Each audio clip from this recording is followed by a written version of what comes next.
guys, how's it going? It's Al. Week 15 on DraftKings. We're going to take a first look at this slate. Pricing is tough. We have about 10 games on this slate, which has pretty much been the norm this year with all the bye weeks. And now this week we have Saturday games and Thursday games, and it's a lot. Just give us a big slate.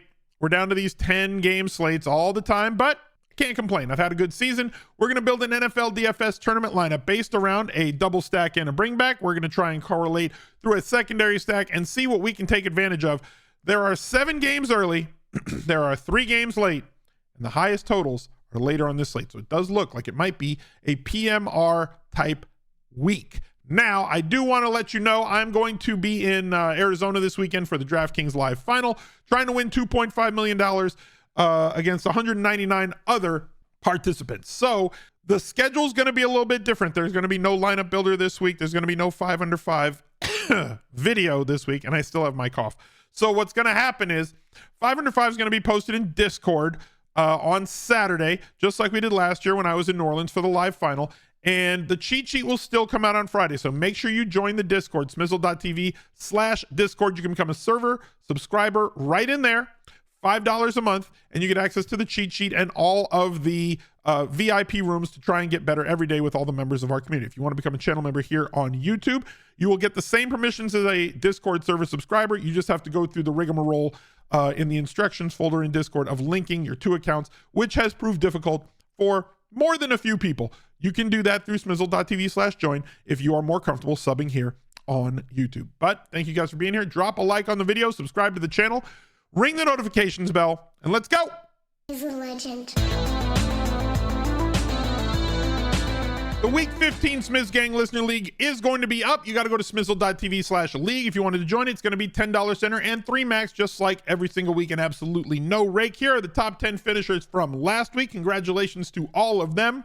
The recap video is also posted on the Al Smizzle Fantasy Football channel. So if you wanted to see my cash game lineup, my tournament lineup, my 150 in the Millionaire Maker, and everything else, go to smizzle.tv/FF and become a subscriber over there and check out the Week 14 recap video. The Week 15 recap video after this weekend, I will shout out the top 10 finishers in this week's Smizz Gang Listener League. Let's go over to DraftKings Sportsbook. Let's take a look at this slate. It's kind of a weird one. I don't mean that to sound like every week. Every slate is different. They're all unique. But I kind of mentioned in the intro that this one, Chiefs and Patriots playing early in New England, 37.5 is the total. Chiefs favored by 10. So, like, what does that mean? 38 would be 17 plus 5 is 22. The Chiefs total is 22 and the Patriots total is 12. Like that. Gross. Falcons go to the Panthers, 35 total there. Carolina, we've attacked them in the running backs basically all year. Jets traveled to the Dolphins. The Jets have been tough this last month and a half. Their defense has really dialed it up. Dolphins 12-point favorites, total of 40, meaning that they've got a 26 total on the slate implied, 26.5. Browns and the Bears, 38 total. Giants and the Saints, 36.5. The Giants are terrible. The Saints offense is completely over Derek Carr at this point.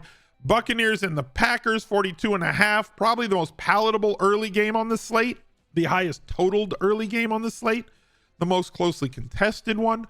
Texans and the Titans, 37.5. And then we get to the 3 afternoon games. The 49ers and the Cardinals, 47 total. Niners favored by almost 2 touchdowns.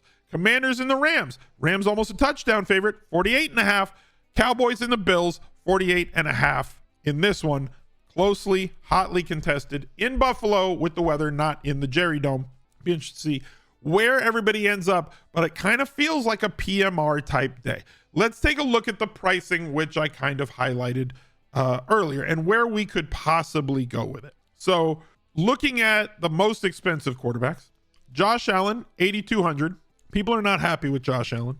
Whether it's Richard Sherman saying he turns the ball over too much, and look, he does turn the ball over a lot. And you know what? You just gotta kind of have to live with that, because they don't win in spite of Josh Allen. They win because of Josh Allen. This is what they do. He is part of the reason, a big part of the reason why they're as good as they are every single year in, year out. 43 points for him 2 weeks ago. They got Kansas City. They had 21.5. Now they get Dallas. It's an absolute murderer's row. Look, really tough defense in Denver. Way different than they were earlier in the season. when they got throttled by Miami. The Jets, really strong defense, and they got after them for 23.5. Philadelphia in Philly, 43.5. And Kansas City, only 21. Another really tough defense. And so people are just over Josh Allen. The best time to double stack Josh Allen is when nobody's going to be on him. However, Dallas, one of the best in the league when it comes to preventing teams from having any sort of EPA per play defensively. On the other side, you have Dak Prescott. He's 8K. Everybody's restrictive. It's not a fun week to make lineups. MVP race at quarterback right now. Now, this could change, right? Things could drastically change over the next few weeks. The Eagles have a really easy run in the last 4 games against like the Giants twice, as opposed to their murderer's row that they've faced the last 5 of the 6 games that they've played. It's Dak Prescott in no particular order. It's Purdy and it's Hurts. And if Hurts wins 4 in a row and they get the number 1 seed, he might win it. If Dak Prescott gets it, he might win it. But Purdy should be the favorite right now, and I believe that he still is the betting favorite. He's 8K, so to double stack him, also difficult. And against Buffalo, who we want to double stack against, but like looking at the wide receiver prices that go with him, CeeDee Lamb, 9,200. He's been tremendous. 9,200 is a lot for a wide receiver who is not going to get 14 or 17 targets every week. This is a big fat miss when he misses. Tyreek Hill doesn't miss much. 9,900 is a lot. That's a lot. He did put up 28.4 against them. The last time they played, he was priced at 9,500. He has earned this price tag, and that's just about where it is. Totally matchup proof. They move him around and scheme to get him open as much as possible. And Steph Diggs could not produce last week against Kansas City. Could not produce against against Sauce Gardner. Could not produce against Patrick Surtain. He may be over it in Buffalo. Don't know. He shouldn't be, but he might be. So all these guys are priced up. Hell, even Cooper Kupp is the 4th most expensive wide receiver. It's a tough week. He did have his bounce back week. The one week that everybody did not want to play Cooper Kupp is the week that he finally had his best game of the year. So looking back towards the quarterback, Patrick Mahomes has not been as good a stackable option as in years past, mostly because of the way that they're running their offense, mostly because their defense has been pretty darn good this year. And their wide receivers drop literally every ball. And even when they don't drop the ball, they line up in the neutral zone and negate one of the best plays in the last 10 years. I'm not mad. You're mad. Patrick Mahomes definitely mad. For the first time in his career, probably kind of embarrassed himself a little bit in the post game to that one. It's unfortunate because he's been kind of Teflon. Even with all the other off the field, his brother, his wife, all the nonsense that they post on social media, Patrick Mahomes has kind of floated above. This year it's getting tougher and tougher with him averaging under 20 fantasy points per game. And the Chiefs not dominating in the sense that they used to. Even CJ Stroud with no receivers, 7,100. Justin Fields against Cleveland. Like, I don't know if I want to play Justin Fields against Cleveland into a low total on the road against a team that's been really difficult to attack defensively. Like, you can't, their defense is too good against the pass. You can get them with the run, and maybe Justin Fields can unlock that with as much as they're running him the last, 3 weeks since he came back with 18, 12, and 12 design runs. Kyler Murray going up against San Francisco. So you know what? He's a legend. It's your boy Mike. Thank you for the 17 months. So you know what? I'm just going to do what's been comfortable. I think that there are other ways to go. You can reach down here. All of the morning games are extremely, extremely low totaled. Joe Flacco has posted 2 good games in a row, has looked really solid, 5 touchdown passes the last 2 weeks. Imagine Joe Flacco at 38 years old looking better than Deshaun Watson. Sucks to suck, Cleveland. I don't know how else to put that. We're not going to go with Will Levis. Ritter at 5,200 against Carolina, maybe. He's cheap enough. He'll have cheap enough options that you could go with, and then maybe stack up through secondaries in other places. But again, really low total. Matthew Stafford, 6,000. Okay, if you're going to stack Matthew Stafford and say, look, Washington's terrible, I want to attack him either through Kyron Williams at 7,500, Cooper Kupp 7,800, Puka Nacua 7,300. So like Stafford's cheap, but everything else around him is super expensive. So I'm just going to go with what's won me money. Like the whole last 4 or 5 weeks. Let's go with Brock Purdy. Let's go with Christian McCaffrey. And let's go with Brandon Ayuk. Because you know what? They're really good. Purdy, good. Really efficient. Lots of usage. Lots of touchdown upside. 300-yard bonus. 3 of the last 4 weeks. 3 of the last 4 weeks. And came close 4 of 5. And did it on 19 completions, 21 completions. It's an easy spot to go. Who can we bring this back with on Arizona? Well, on Arizona, we have Connor, 5,700. Not sure I want to play a running back into San Francisco. We have wide receivers who we don't know who they're going to be because he had a heel injury last week. We could possibly get Dortched in this spot. I mean, always a legend on this channel for the he's too small celebration at 5'2" wearing Timberlands. And maybe we get Wilson back. Who knows? He did catch 7 balls and 2 touchdowns against San Francisco the last time they played. And he gives us a big value opportunity. As always, at this point in the season, you're going to have value open up. But you know what? T. McBee is undeniable. Give me Trey McBride at 5,200, but not in the flex. We're going to put him at tight end.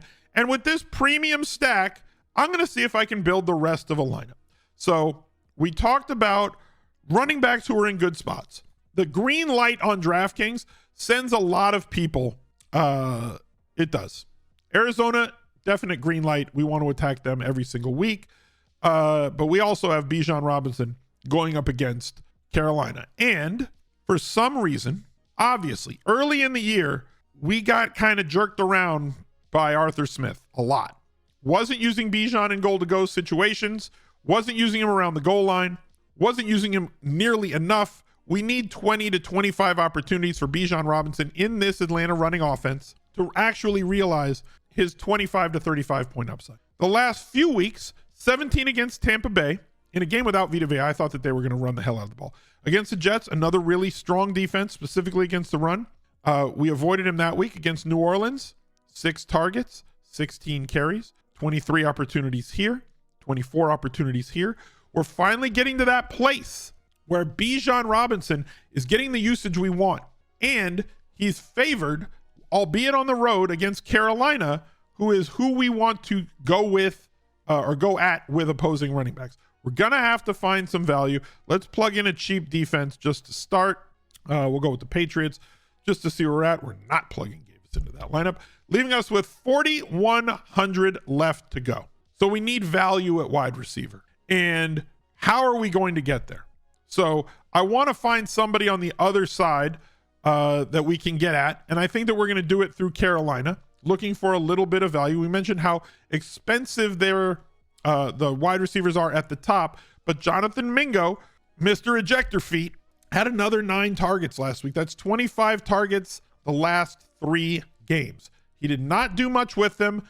Carolina struggling on offense for more than a few reasons. 1, their wide receivers don't do a great job of separating. 2, their quarterback is a rookie and has struggled because he has absolutely no time to throw. But when this volume is there, it's undeniable at 3,900 where he does not have to do all that much to pay this off. And if he finds his way into the end zone, something he has not done so far this year, but certainly has the talent to do, that opens up some room for us there.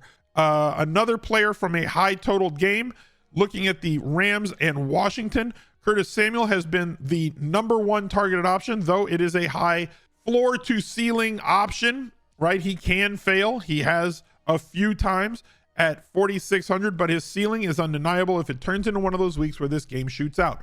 Inside of a touchdown favorite here, really high total. Chat is rioting because they do not want to see Mingo again. Samuel at 4,600, opening up a flex play at 3,900 and below. So we're going to have to hope. Now, this is not a finalized play. I do have to say that before we go here. We're at the time of the year where there are players that will always pop up in this range. The best one, in my opinion, is Demario Douglas. He has been in concussion protocol. It's been a week. He has had 10 days since that last game. He had to clear by 4 days later after he got the concussion for week 13. We are later now. We don't have to worry about the situation. I am in hopes that Demario Douglas will be active in a situation where he will not draw their #1 cornerback and be able to play in this game. He is, in my opinion, the best option. But other options, should he miss, Juju Smith-Schuster, they're all going to be ugly and you're going to hate them all. Juju Smith-Schuster, Mooney with his 7 targets from last week. If you can stomach Rondale Moore, I personally can't. Michael Wilson, if you wanted to use him at 3,300 to get off of the expensive tight end and come down there to be able to pay up at one other wide receiver spot. Michael Gallup against Buffalo with his 5 targets and 13 points last week. I'm going to plug in Douglas because I believe that he's going to clear protocol in this spot. I would move Samuel down here into the flex as he plays later. But a Purdy double stack, utilizing the running back in this spot, Bijan Robinson against Carolina. It's going to be tough to find ceiling this week. Make sure that you give it your best opportunity. And I will get all the content out that I would like to. Make sure you join the Discord because it's going to be shorter content week for me because of the live finals. So thank you guys for being here. Look out for another video right there. He's a legend.